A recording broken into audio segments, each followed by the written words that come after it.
Lihat nggak ada film-film Hollywood yang penjahatnya orang Muslim? Pernah, Sat? Pernah ya? Banyak. Tapi dalam hati kita senang kan ketika Iya. ketika tokohnya tuh Ya, berhasil meninggal. membunuh tokoh Muslim ini. Iya. Kan padahal kita pikir lah sebenarnya dia salah apa sih sebenarnya? Kan kadang-kadang diceritain dia cuma satu orang yang dibombardir, orang tuanya mati, anaknya mati, dan dia pengen balas dendam kan gitu kan ya. Tapi kita berpihak pada yang tokoh utama di situ. Nah, jadi siapa jadi tokoh utama dan siapa yang jadi kemudian penjahat itu ditentukan oleh cara pandang. Cara pandang ditentukan oleh informasi. Wow. Ya. Jadi Dajjal sangat pintar untuk melakukan manipulasi itu. Dan jangan lupa, kalau andai kan orang baik itu ada kayak Joy Boy, lalu kemudian menuju kepada Luffy yang dikatakan orang yang tadi terjanji. Jangan lupa, Dajjal itu juga ada sesepuhnya. Siapa, Sat? Iblis. Karena yang melakukan manipulasi pertama kali dalam sejarah manusia adalah iblis. Dan iblis memanipulasi sehingga Adam makan buah setan. Wow. Makan buah setan. Salah ya. Ada makan buah yang dilarang. Gitu. Bukan buah buah setan. setan itu di One Piece. Iya, ada Adam kan. Ada Adam, tapi ya. cerita di situ agak sedikit berbeda.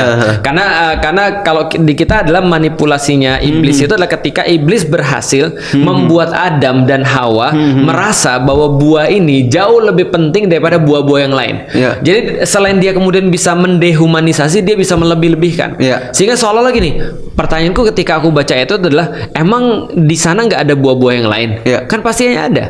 Dan Rasul katakan buah-buahan di surga yang paling rendah itu seperti buah tin yang nggak ada bijinya. Ya kan? Buah tin yang ada bijinya aja enak.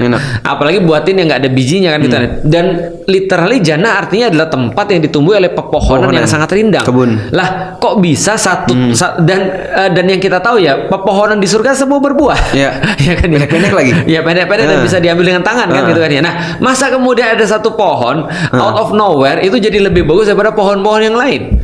Lah berarti ini kerjaan siapa? Manipulasi iblis. Apa yang dikatakan oleh dia? Sebenarnya gini, memang sih semuanya itu enak, tapi kamu tahu nggak sih kenapa Tuhanmu nggak boleh kamu ambil buah daripada pohon yang itu? Oh enggak, Tuhanmu nggak boleh, udah selesai. Enggak, karena ada sesuatu yang kamu pasti tidak pernah tahu dan itu adalah sesuatu yang kayak Tuhanmu, memiliki keabadian. Kamu pengen nggak lama-lama di sini? Masa kamu cuma mau bentar aja? Nah, ketika dia kemudian menggoda Adam dan Hawa, somehow Adam dan Hawa jadi kemudian mendekati pohon itu. Lalu kemudian muncullah fitnah besar. Berarti dari awal ini urusan manipulasi data, manipulasi informasi, di akhir juga urusan manipulasi informasi. Nah, jangan-jangan One Piece itu adalah Al-Quran tuh jangan.